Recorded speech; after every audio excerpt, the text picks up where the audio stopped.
जय बोलो देवादिदेव 1008 श्री भगवान महावीर स्वामी की जय जय जय। अहिंसा परमो धर्म की जय जय जय। परम पूज आचार्य गुरुवर श्री विद्यासागर जी महाराज की जय जय जय। परम पूज प्रमाणिक संत महामनामुनि राज प्रमाण सागर जी महाराज की, परम पूज सागर जी महाराज की। यथार्थ को जाने बिना भ्रम नहीं टूटता और भ्रम के टूटे बिना मर्म नहीं मिलता। जीवन के यथार्थ को पहचानना सबसे बड़ी आवश्यकता है। आचार्य कुंद कुंद कहते हैं, तुम वस्तु को वैसे मत देखो जैसे वो दिखती है, वस्तु को वैसी देखो जैसी वो है। संसार में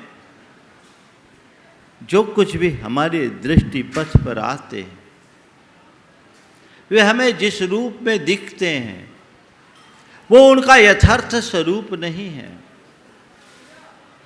जिस पल तुम उनके यथार्थ रूप को देखने में समर्थ हो जाओगे तुम सम्यक दृष्टि हो जाओगे। क्या दिखता है? हमें दिखता है हमारा ये शरीर, हमारी ये इंद्रियां, हमारे ये विचार, हमारी ये प्रवृत्तियां और शरीर के साथ जुड़े हुए जितने भी संयोग है, घर परिवार, धन संपत्ति, ये सब दिखते हैं और हम इन्हें क्या समझते हैं? ये मेरे हैं। हम शरीर को ही अपने रूप मानते हैं और संपत्ति में अपनत्व रखते हैं, संबंधियों में अपनत्व रखते हैं, संसार के संयोगों में अपनत्व रखते हैं और ये मानते हैं ये मेरे हैं। आचार्य कुंद कुंद कहते हैं, पर संयोगों में मैं और मेरेपन की कल्पना ही अयथार्थ है। कम में नो कम मम्य अहमिदि अह कम च कम मनो कम्मम जा ऐसा खल बुद्धि अपड़ि बुद्धो हवदिताव। जब तक कर्म और नौकर्म में मैं हूँ और ये मेरे हैं ऐसी बुद्धि है तब तक तू अप्रतिबुद्ध है। तूने वास्तविकता को जाना नहीं, पहचाना नहीं। तू अपने भीतर झांक, अपने आप को देख, अपने आप को परख कि मैं कौन हूं और मेरा क्या है। क्या हूं मैं, क्या हूं, उसे पहचानो। ये सवाल पिछले कई दिनों से चल रहा है। आचार्य कुंद कुंद कहते, तत्व का श्रद्धान कर जीव और अजीव के भेद को जान। तेरे भीतर का जो शुद्ध दर्शन में, ज्ञान में, चैतन्य में आत्म तत्व है, तू केवल वह है। बाकी जितनी भी चीजें हैं वे सब कर्म के संयोग के साथ जुड़े हैं, उसमें वो विकार हैं, तेरा स्वभाव नहीं। न तो तू देह रूप है, न तू इंद्रिय रूप है, न तू मन रूप है और न ही तू अन्य किसी के रूप में है। तू केवल तू है। उसे जब तू जान लेगा तो तेरा जीवन धन्य होगा। तू चेतन और अचेतन के भेद को समझ। भेद विज्ञान जगह, क्या जड़ है क्या चेतन है इसे पहचान। जीव और अजीव की विभक्ति को पहचान, तब कहीं जाकर कल्याण होगा। आज उसी बात को आगे बढ़ाते हुए आचार्य कुंद की 3 गाथाओं से मैं अपनी बात को प्रारंभ कर रहा हूँ।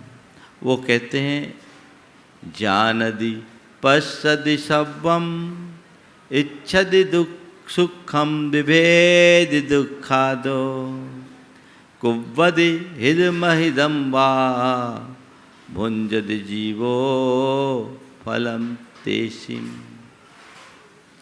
जीव की पहचान यदि तुझे करनी है तो उसकी एक कसौटी की,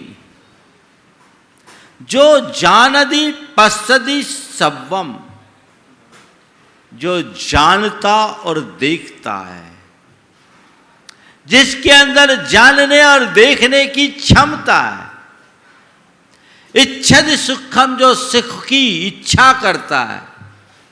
विभेद दुःखादो, और जो दुख से डरता है।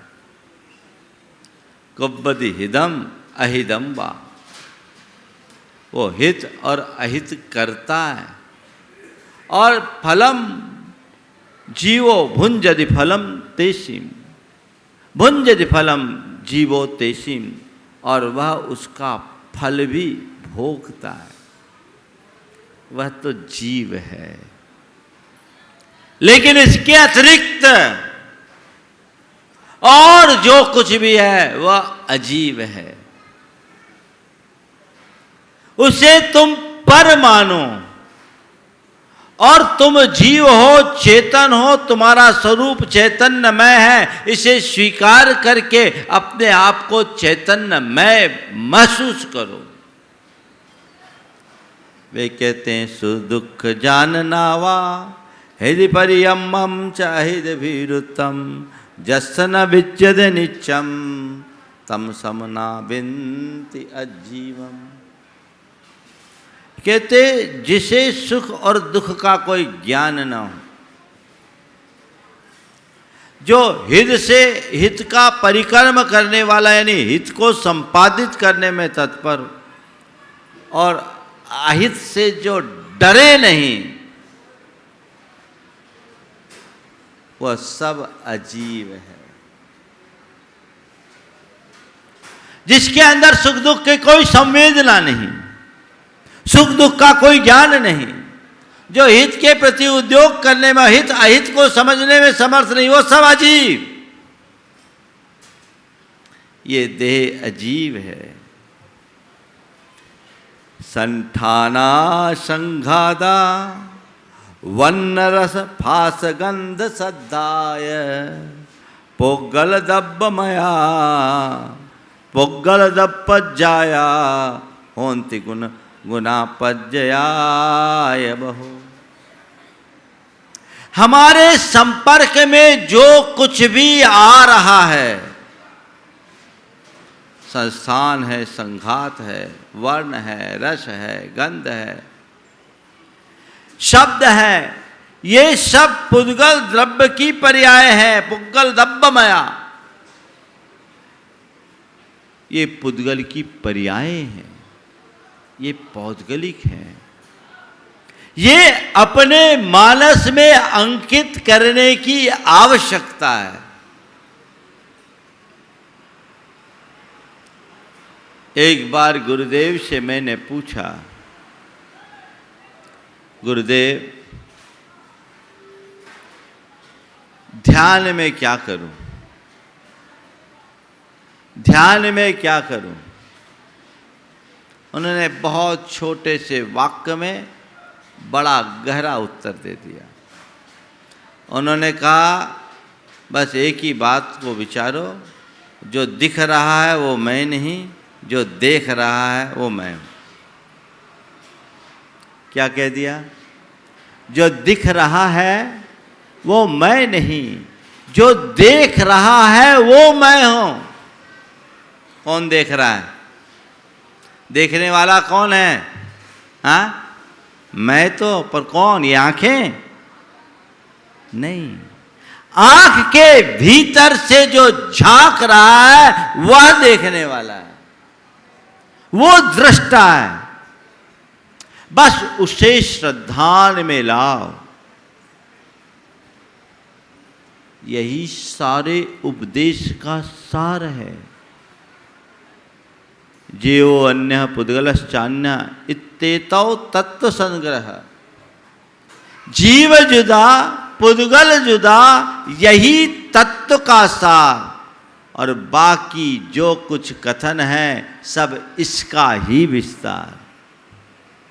जड़ चेतन की भिन्न परिणति को पहचानने के बाद ही उद्धार होगा। ये अगर हमने समझ लिया तो हमारा बेड़ा पार है, फिर ज्यादा कुछ कहने की बात नहीं। लेकिन क्या मानसिकता है? तन उपजत अपनी उपज जान, तन नसत आपको नाशवान।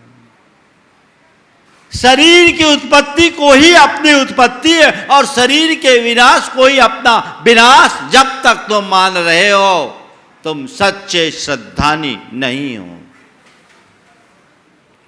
शरीर तो उत्पन्न प्रध्वंसी है, ये उत्पन्न होगा, नष्ट होगा। और हमने अनादि से अनंत शरीरों को धारण किया है और छोड़ा है। ये ऊपर का चोला है, ये मैं नहीं हूं। मैं शरीर में हूं अवश्य, पर शरीर मैं नहीं हूं। इस श्रद्धान अंतरंग में जगना चाहिए। जिसके अंदर ऐसी दृष्टि उद्घाटित हो जाती है वे हमेशा अध्यात्मोन्मुखी बनते हैं, और जिसके अंदर ऐसी दृष्टि नहीं होती वे यूं ही संसार में रुलते रहते हैं। तो अपने अंदर वो वास्तविक दृष्टि उद्घाटित कीजिए जिससे हम शरीर से भिन्न आत्मा का एहसास आभास कर सके।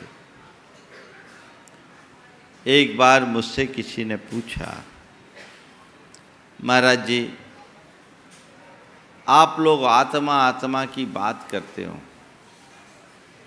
दिखता तो शरीर है, आत्मा तो दिखती नहीं, और आत्मा हो तो अनुभव हो। हमने कहा भैया बात तो ठीक कह रहे हो, शरीर के माध्यम से आत्मा का आभास होता, आत्मा दिखती भले ना हो, शरीर की क्रियाएं प्रत्यक्ष होती है, लेकिन आत्मा का अनुभव किया जा सकता है। बोले कैसे? मैंने कहा देखो ये लाइट जल रही, बोले जल रही है। किससे जल रही है? बोले पावर से। मैंने पूछा पावर कहाँ है? बोले वायर में। पावर कहाँ है? वायर में। तो देखो तो थोड़ा सा वहाँ पावर दिख रहा है क्या? मतलब वायर दिख रही है, पावर उसके अंदर है। तुम कह रहे हो वायर दिख रही है, पावर उसमें है, तो पावर है। तुम्हारा अभी कहना था जो है वो दिखना चाहिए, तो अगर पावर उसमें है तो दिखनी भी चाहिए ना। किसी ने पावर को आज तक देखा है? बोलो हाँ, देखा है क्या? पर वायर में करंट हो, पावर हो, इसमें कभी संशय? पंखा चल रहा है तो तुम्हें पक्का भरोसा है कि नहीं ये पंखा में पावर है, इस लाइट में, इस वायर में पावर है, ये विश्वास है कि नहीं? बोलो। ना दिखने के बाद भी तुम्हें विश्वास है। क्यों? क्योंकि हमने अनुभव देख लिया है, जिनने उसको टच किया है उसको शॉक लगा है ना।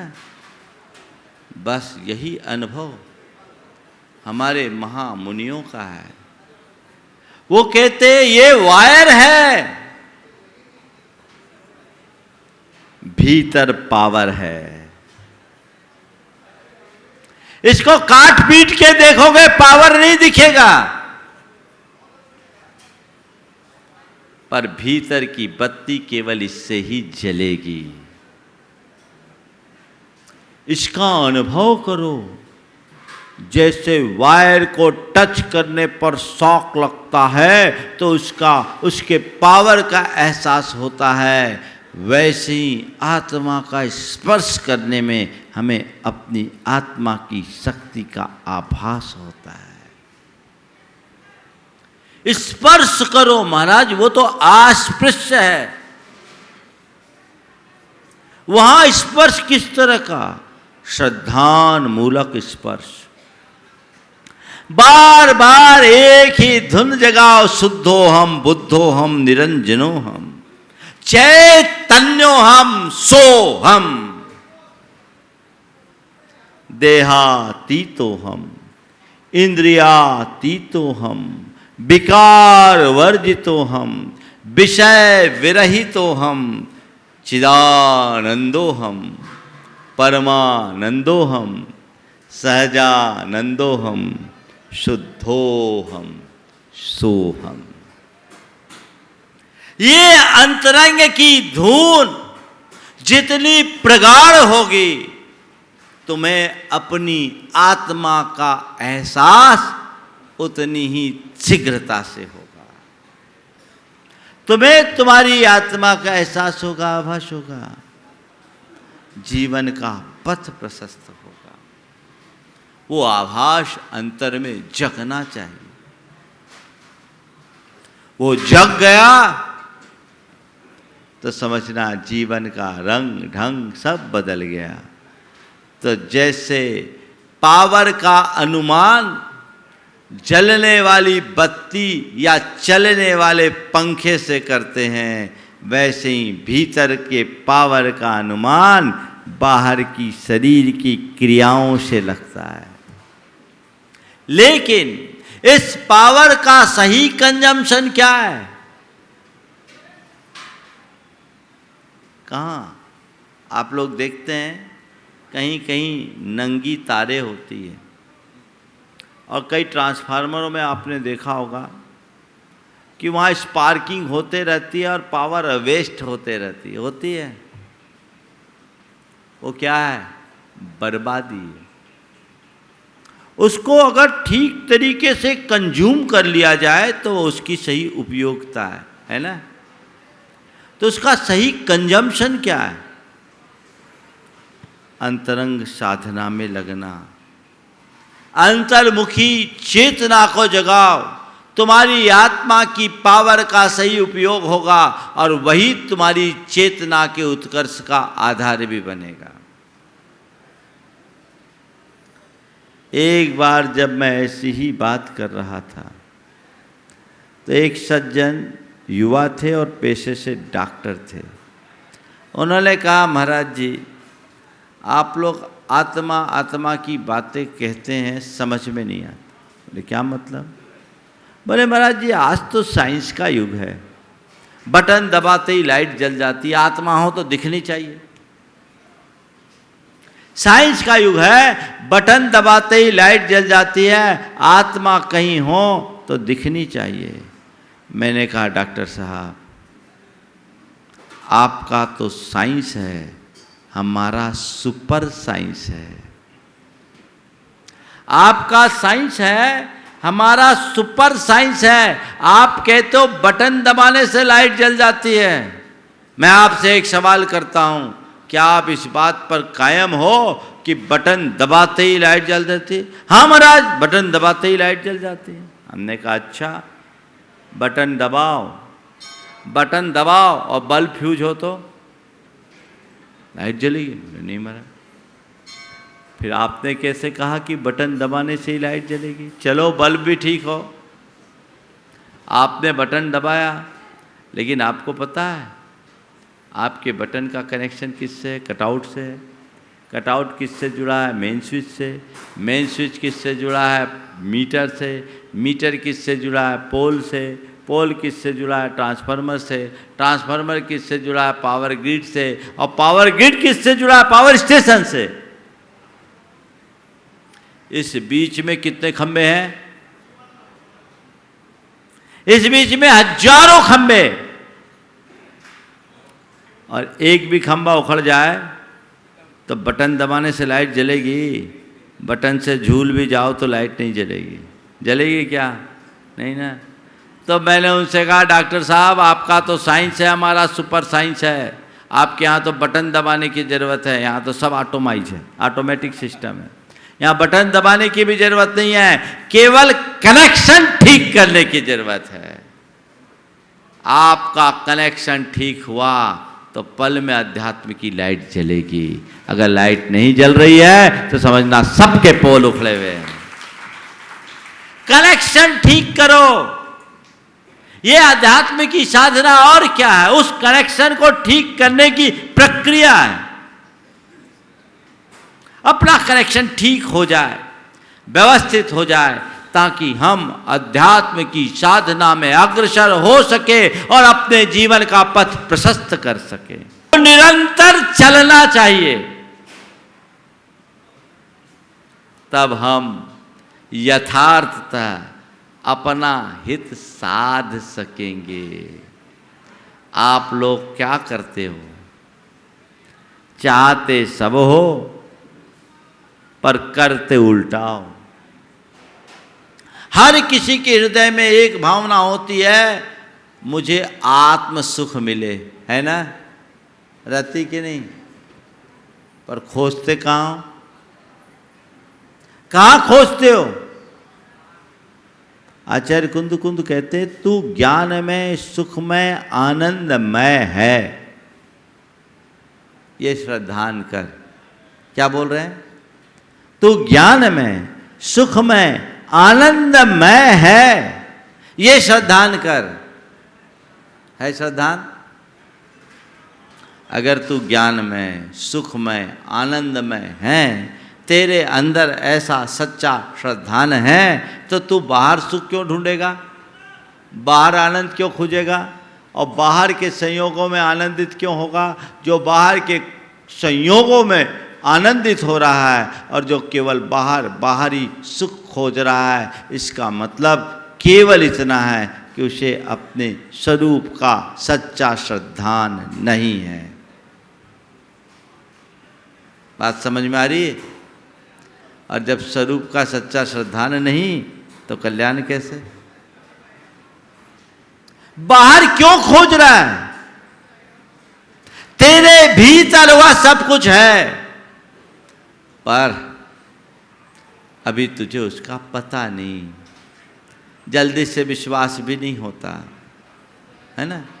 जल्दी से विश्वास नहीं होता। एक जोहरी का बेटा था एकदम निखट्टू। पिता उसे बहुत प्रयास किया रास्ते पे लाने का, पर वो नहीं आ पाया। पिता की मृत्यु के बाद उसने एक एक करके अपनी सारी संपत्ति बर्बाद कर दी, सब खत्म हो गया, घर मकान संपत्ति सब बिक गया। अब दाने दाने को मोहताज हो गया। संपत्ति चले जाने के बाद सारे उसके दोस्त यार भी उससे किनारा काट गए। एक दिन जब वो बहुत परेशान हुआ तो अपने पिता के मित्र के यहाँ गया। मुंह बोला चाचा था। उसने अपने चाचा से कहा कि खाने की भी लाले पड़ रहे हैं, आप मुझे मेरे लायक कोई भी काम दे दो। उसके चाचा ने कहा, रे तो उस नगर के सेठ जोहरी का बेटा और तू मेरे पास दीनहीन बनकर आया है, तुझे इतने दीनहीन बनने की जरूरत क्या है? तू तो आज भी करोड़पति है। तुझे इतना दीनहीन होने की जरूरत क्या? तुझे इतनी दीनता प्रकट करते देख मुझे बड़ा दुख हो रहा है। तू तो आज भी करोड़पति है। अरे चाचा, 2 दिन से कुछ खाया नहीं और आप मुझे करोड़पति कह रहे हो? मेरे पास एक दाना भी नहीं है, आप मजाक क्यों कर रहे हैं? आज आप मुझे मजाक क्यों कर रहे हैं? तो उसने कहा, भैया मैं तेरा मजाक नहीं उड़ा रहा हूं, तुझे तेरी स्थिति का आभास करा रहा हूं, तुझे सत्य का आभास करा रहा हूं, साक्षात्कार करा रहा हूं। मैं तुझसे कहता हूं तू आज भी करोड़पति है। चाचा माफ करो, ऐसा कुछ नहीं है। बोले बेटा जो मैं कह रहा हूँ उस पर भरोसा कर। बोले कहाँ है मेरे पास, मैंने तो अपनी सारी घर संपत्ति सब बेच दिया। बोले कोई बात नहीं, तेरे गले में क्या है? बोले ताबीज है। किसने पहनाया था? मेरे पिता ने। कब पहने थे? जब मैं बच्चा था। बोले देख इस ताबीज को खोल।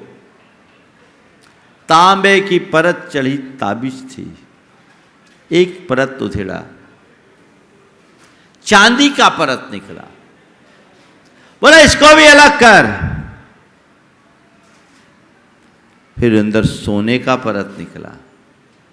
पहले तांबी की परत, फिर चांदी की परत, फिर सोने की परत। उसे लगा नहीं क्या? बोले इसको भी उखाड़। और जैसे ही सोने की परत को हटाया, भीतर हीरे का एक बड़ा नगीना निकल गया जो करोड़ों के मूल्य का था। बेटा देख, मैं तुझसे कह रहा था ना, तू आज भी करोड़पति है। आचार्य कुंद कुंद कहते तू परम सुख का धाम है, श्रद्धान कर। पर जिसे उसका आभास ही नहीं, श्रद्धान कहाँ होगा? तो हम बाहर ढूंढ रहे सुख, भोगों में, विषयों में, पदार्थ में, उधर ही उधर का आकर्षण है, वहां सुख खोज रहे। और बार बार मिल क्या रहा है? क्या मिल रहा है? बोलो। जीवन में अब तक तुमने जो कुछ भी किया किसके लिए किया? सुख के लिए किया ना? सुख के लिए किया। सुख मिला? क्यों नहीं मिला? अनुभव क्या बताता है? आज तक तुमने जो कुछ भी किया केवल सुख पाने के लिए किया। सवाल यह है, सुख पाने की लालसा में तुमने इतना सब कुछ किया, क्या सुख मिला? बोलो, मिला? नहीं मिला। क्यों नहीं मिला? कभी समीक्षा की? समीक्षा की? हकीकत यह है कि मनुष्य सुख प्राप्ति के इस प्रयास में इतना ज़्यादा पस्त हो गया कि जो है अपने दुख को ही सुख मानने का भ्रम पाल लिया। दुख को ही सुख मान रहा है। आपने सुख पाने की कोशिश में अपने जीवन का समय, शक्ति, श्रम, संसाधन सब कुछ खपाया। खपाया कि नहीं खपाया? तो मिलना भी चाहिए ना। मिला क्या? आपने पैसा कमाया, किस लिए कमाया? हाँ, इसलिए ना कि पैसा कमा ले फिर शांति से रहेंगे। बोलो, यही है ना? थोड़ा जोर से तो बोलो। पैसा कमा ले फिर शांति से रहेंगे। पैसा तो कमा लिया, शांति मिली? बोलो, क्यों नहीं मिली?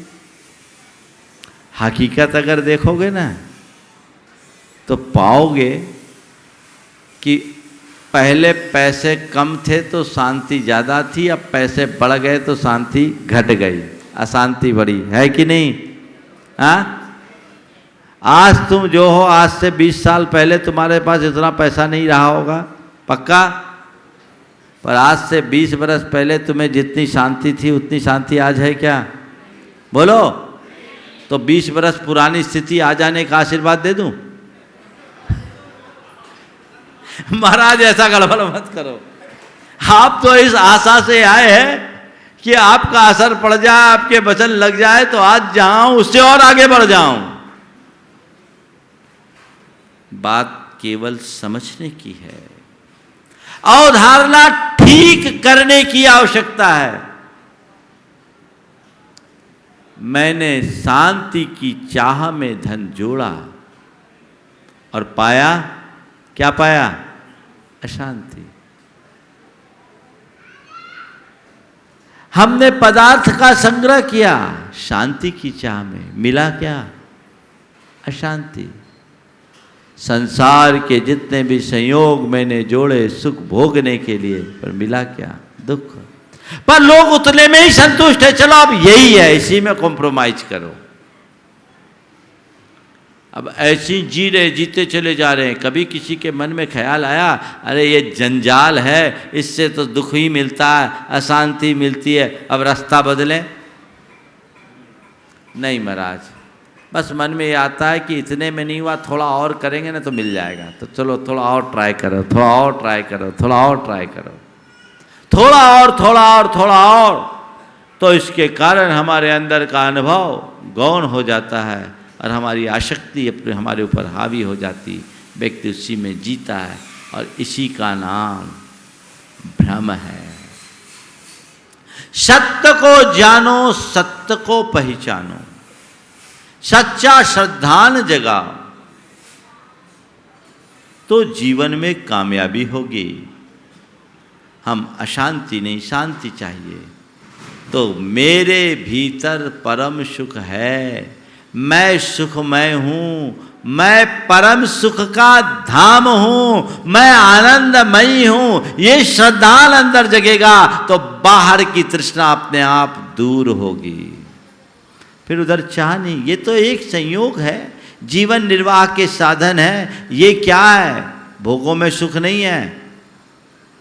ये बताओ, कोई आदमी बीमार हो और दवाई खाए तो उसको दवाई में सुख मिलता है? मिलता है महाराज, जाहिर सी बात है। अब बहुत ज़ोर से पेट में दर्द हो रहा था, सिर में दर्द हो रहा था, बुखार चढ़ा और बहुत वेदना थी, हमने दवाई खाई, आराम मिल गया, सुख मिल गया। मिला? मिलाई? कितनी देर का?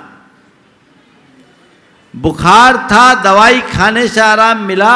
अगर दवाई खाने से आराम मिला तो और दिन भर दवाई खाते रहो, छोड़ो मत। कोई ऐसा व्यक्ति है जो कहता हो कि हमें हमेशा दवाई खानी है? अरे महाराज जी, दवाई का तो असर तभी है और मजा जरूरत भी तभी है जब बीमारी है। बीमारी नहीं तो दवाई क्यों? भूखे थे, आपको बढ़िया भोजन व्यवस्था भी कर रखी है विद्या प्रमाणिक संघ के लोगों ने। अब महाराज बहुत शानदार भोजन है, आपने छक्कर खाया, भोजन करने में सुख मिला? मिला ना?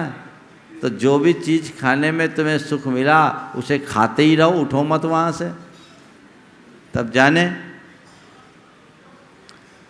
पहला ग्रास खाने में जितना सुख मिलता है, दूसरे में उससे कम, तीसरे में उससे कम, चौथे में उससे कम, और पेट भर जाने के बाद चाव से रसगुल्ला खाया, सामने वाला कह रहा है एक पीस और, बस भैया अब नहीं, अब तो उल्टी हो जाएगी। तो क्या हुआ? तुम्हें उस रसगुल्ले से सुख मिला कि रसगुल्ले की सुख भी तुम्हें तब तक मिला जब तक भूख थी?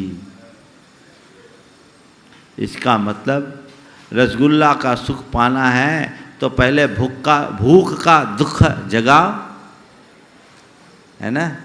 तो जितना दुख होगा उसके प्रतिकार में उतना सुख मिलेगा। पर तुम हो दुखी होते रहते हो और उसके प्रतिकार से अपने आप को सुखी महसूस करते हो, मानते हो। सच्चे अर्थों में वो सुख नहीं, सुखाभास है। ये श्रद्धान आरोग्य का जो आनंद है वो औषधि में नहीं है। अगर तुम बीमार हो तो दवाई खाओ, पर अपनी चर्या ऐसी रखो कि स्वस्थ हो जाओ, दवाई खाने की नौबत ना आए, बीमारी न रहो। जब तक तुम्हारे अंदर भोगों की लालसा है, समझ लो तुम बीमार हो, और उनकी पूर्ति से तुम सुख के अनुभव करने की बात करते हो, करो, लेकिन उनमें सुख की मान्यता मत रखो।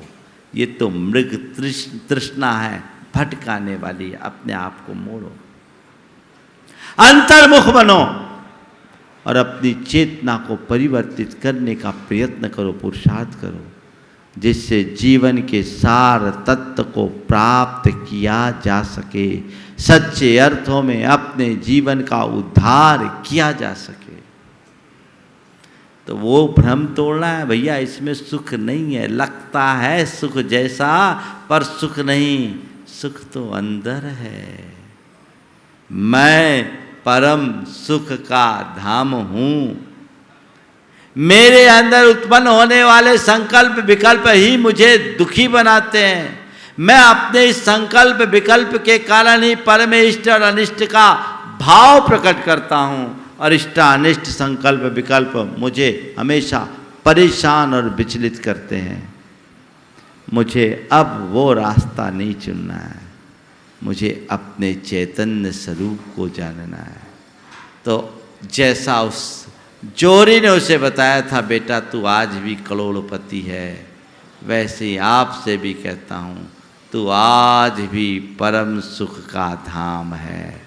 ये आचार्य कुंद कुंद कहते। लेकिन उसके ऊपर परत जमी भी है। किसकी? नौकर्म की, ये तांबे की परत है। फिर कर्म की, वो चांदी की परत है। फिर भाव कर्म की, वो सोने की परत है। जिनने इन तीनों परत को हटा दिया, वो परम सुख के नगीने को प्राप्त कर लिए, सिद्धत्व को उपलब्ध कर लिया। हम लोग कल पारसनाथ भगवान का निर्वाण दिवस मनाएंगे मुकुट सप्तमी के रूप में। क्यों मना रहे हैं? उनने क्या पाया? राज वैभव सब छोड़ा ना, और कमठ के भयानक उपसर्गों को सहा, केवल ज्ञान पाए। बाद में संवत्सरण से भी बाहर आ गए, चले गए पारसनाथ स्वर्ण भट्ट टोंक पर, इतनी ऊंची पहाड़ी पर। क्यों गए? बोलो। इसलिए कि ये सुख नहीं है, सुख ये है। ये तो ऊपर का परत है, मुझे परत हटाना है। भाव भाव की कहानी यही है। उन्होंने उसे हटा दिया, परम निर्वाण को प्राप्त किए। बंधुओं, इस वर्ष देश काल की स्थिति अनुकूल न होने के कारण आप लोगों को यहाँ आने का अवसर नहीं मिला। कुछ लोग हिम्मत करके आ गए, कुछ अभी रास्ते में होंगे, लेकिन फिर भी यहाँ आना अभी सबके लिए मुमकिन नहीं है। लेकिन मैं चाहता हूँ कल की तिथि में आप भले सशरीर यहाँ ना आ पाओ, पर आपकी चेतना यहीं रहनी चाहिए। कल के कार्यक्रम में आप सबकी सहभागिता होनी चाहिए। जो यहाँ है, ऊपर जाकर के भगवान की वंदना का सौभाग्य जिनको मिलेगा, अभी भी शंकास्पद है, जा पाओगे कि नहीं जा पाओगे। प्रशासन क्या करता है कह नहीं सकते, लेकिन जो वहाँ ऊपर जाके वंदना करेंगे वो भाग्यशाली हैं, और जो नहीं कर पाए वो भाव वंदना ये सोच करके करेंगे कि हम समेत शिखर जी में ही हैं। ये भावना अपनी जगानी चाहिए, और हमारा एक ही लक्ष्य होना चाहिए, वह है मुक्ति के प्रति अनुराग। वो उत्तरोत्तर बढ़े, जिससे हमारे जीवन का पथ प्रशस्त हो। आज का दिन भी बहुत महत्वपूर्ण दिन है। आज नेमिनाथ भगवान का जन्म और तप कल्याणक, दो कल्याणक, और गुरुदेव को बड़ा प्रिय है ये दिन। इस दिन गुरुदेव ने कई बार दीक्षाएं दी। 9 दीक्षाएं आरिकाओं की दीक्षा दी थी, प्रशांतवती पूर्णमती की, आज उनका दीक्षा दिवस। और फिर 25 दिगंबरी दीक्षा वीर सागर जी आगे आदि, जिनमें हमारे संघ में पहले थे विराट सागर जी महाराज, उनकी भी मुनि दीक्षा आज के ही दिन थी। और आज अभी गुरुदेव के कर कमलों से कितनी 22 की 27 अब 22-27 तो अभी थोड़ी देर बाद मालूम पड़ जाएगा। दीक्षा तो वहाँ चालू हो गई होगी, शायद हो भी गई हो। चल 1:30 बजे 1 बजे से जरूर सब लोग लाभ लें। ये एक अच्छा संकेत है। तीर्थंकरों के कल्याणक के काल में उनके पथ पर चलने से अच्छा संकल्प और कुछ नहीं होगा। मैं तो उन सभी मुनिराजों और आरिकाओं और आज जो क्षुल्लक जी हैं, उन सब के प्रति सद्भावना रखता हूँ कि वे भगवान नेमिनाथ के इस दीक्षा कल्याणक के दिन गुरुदेव के कर कमलों से इस मोक्ष मार्ग के पथिक बने। इसी पथ पर निर्बाध रूप से चलते हुए उसके अंतिम फल को समाधि के रूप में प्राप्त करे। मेरी सबके प्रति यही सद्भावना है। आप सबसे मैं यही कहूँगा कि अपने जीवन के लक्ष्य को समझिए, निज और पर के भेद को पहचानिए और वो भेद विज्ञान को मजबूत बनाने का पुरुषार्थ कीजिए। ये भाव अगर जग जाए तो मेरा बेड़ा पार हो जाए। ज़्यादा आप कुछ नहीं जान सकते तो केवल मंगत राय जी की ये 2 पंक्तियाँ दोहराते रहिए।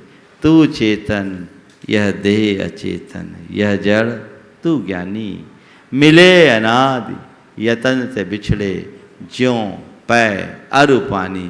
यदि इतनी सी सोच अपने अंदर बन जाए और ऐसी श्रद्धा यदि बलवान हो जाए तो निश्चित हमारा बेड़ा पार होगा। सबका बेड़ा पार हो, सभी के जीवन का उद्धार हो। इस शुभ भाव के साथ समय आप सबका हो गया। मंगल भावना की 4 पंक्तियों के साथ मैं विराम लूँगा। मंगल मंगल होए जगत में सब मंगलमय हो, मंगल मंगल होए जगत में सब मंगलमय हो। इस धरती के हर प्राणी का मन मंगलमय हो, इस धरती के हर प्राणी का मन मंगलमय हो। मंगलमय हो प्रातः हमारा रात सुमंगल हो, मंगलमय हो प्रातः हमारा रात सुमंगल हो। जीवन के हर पल हर क्षण की बात सुमंगल हो, जीवन के हर पल हर क्षण की बात सुमंगल हो। घर घर में मंगल छा जावे जन जन मंगल हो, घर घर में मंगल छा जावे जन जन मंगल हो। इस धरती का कण कण पावन ओ मंगलमय हो, इस धरती का कण कण पावन ओ मंगलमय हो। मंगल मंगल होए जगत में सब मंगलमय हो, मंगल मंगल होए जगत में सब मंगलमय हो। इस धरती के हर प्राणी का मन मंगलमय हो, इस धरती के हर प्राणी का मन मंगलमय हो। जय बोलो परम पूज्य आचार्य गुरुवर श्री विद्यासागर जी। जय जय जय।